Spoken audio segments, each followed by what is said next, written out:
សាពេលខ្លាំងក៏យំជីវិតខ្ញុំសុខទុក្ខលាគ្នាក្នុងអារម្មណ៍ខ្ញុំពេលនាងពីបាងពណ៌នាដឹងត្រឹមថាដូចទូរស័ព្ទចិត្តអង្គថ្មខ្ញុំចង់សម្រាប់បន្តិចឲ្យបាធូរស្បើគ្រាន់បើហើយ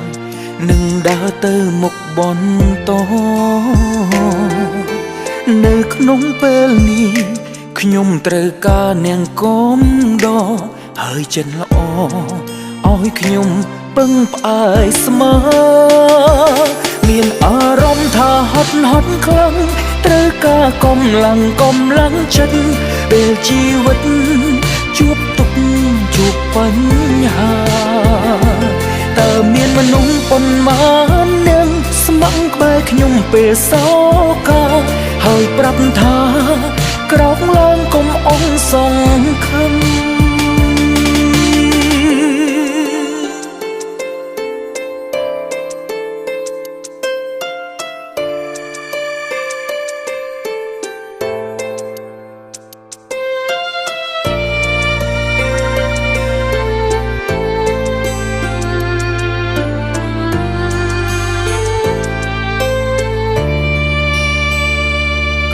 ចង់សម្រាប់បន្តិចឲ្យបាធូរស្បើគ្រាន់បើហើយនឹងដើរទៅមុខបន្តនៅក្នុងពេលនេះខ្ញុំត្រូវការនាងកុំដហើយចិត្តល្អឲ្យខ្ញុំពឹងផ្អែកស្មើមានអារម្មណ៍ថាហត់ខ្លាំងត្រូវការកម្លាំងចិត្ត